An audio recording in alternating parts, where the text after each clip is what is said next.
The story is written on the basis of a diary I found in the apartment where I moved. Believe it or not, I don't know. A little background. Judging by the diary, this happened in 1998 when the technology was not like the current one. The author was an ordinary teenager, studied in the 9th grade, went to school on weekdays, and on weekends he organized parties with friends to the fullest. Fortunately, the parents' work schedule allowed him to do this. Friends gathered in his apartment and watched various films on a VCR. The moment came when they reviewed all the cassettes that were available, and it was necessary to buy a new one.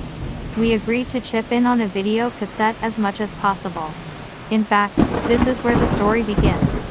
May 11. I decided to skip school and go see the latest movies. To my great dismay, the shop where they were sold was closed.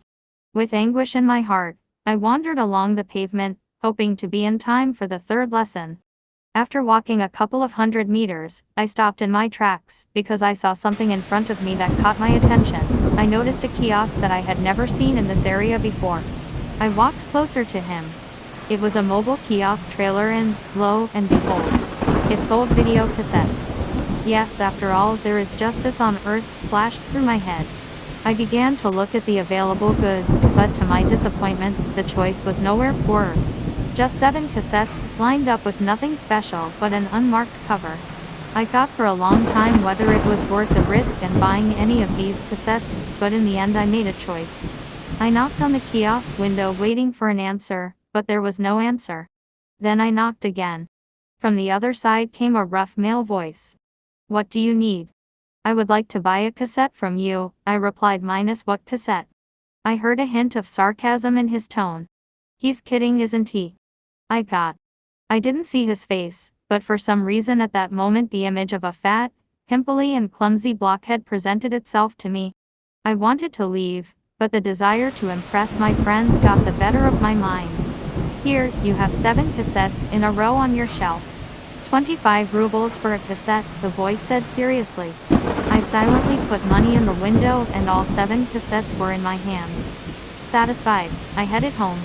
On the way home, I thought about what might be on these cassettes. Any cheap trash. A movie that failed at the box office. Or maybe homemade porn. Having jumped into the apartment, I took off my sneakers and flew like a bullet into the room where there was a video recorder. Having dumped the cassettes on the floor, I began to look through the stickers on the cassettes. It turned out that all the tapes were numbered and called Day 1, Day 2, etc. All except the last tape.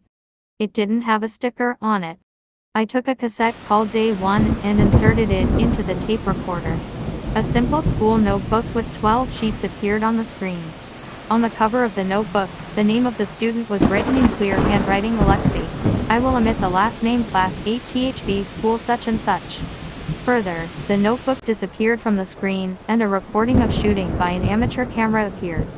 First, a panorama of the city where the shooting was conducted was shown. I didn't recognize the city.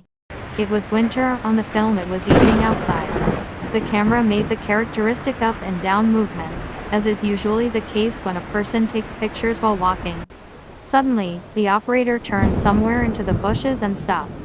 It seemed that now the shooting is taking place in the park. The camera focused on a playground where several school-aged children were playing. The children slowly dispersed, and the camera did not take the lens off them until the last child left the playground. I was about to turn it off, but then the camera started to move. She began to follow the last child on the heels. And with every step the camera got closer and closer. Here she is already behind him. You can see a man's hand reaching for a child's back.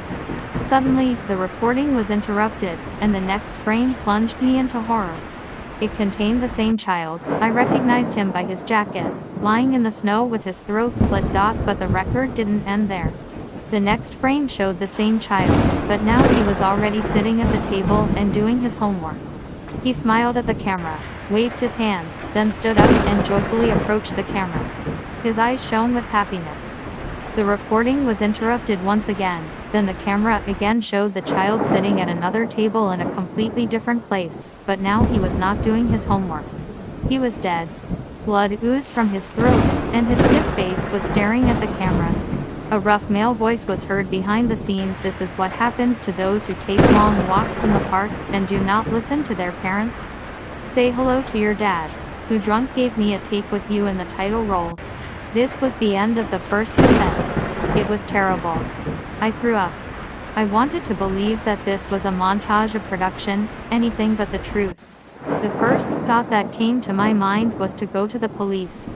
They must find this bastard, they must.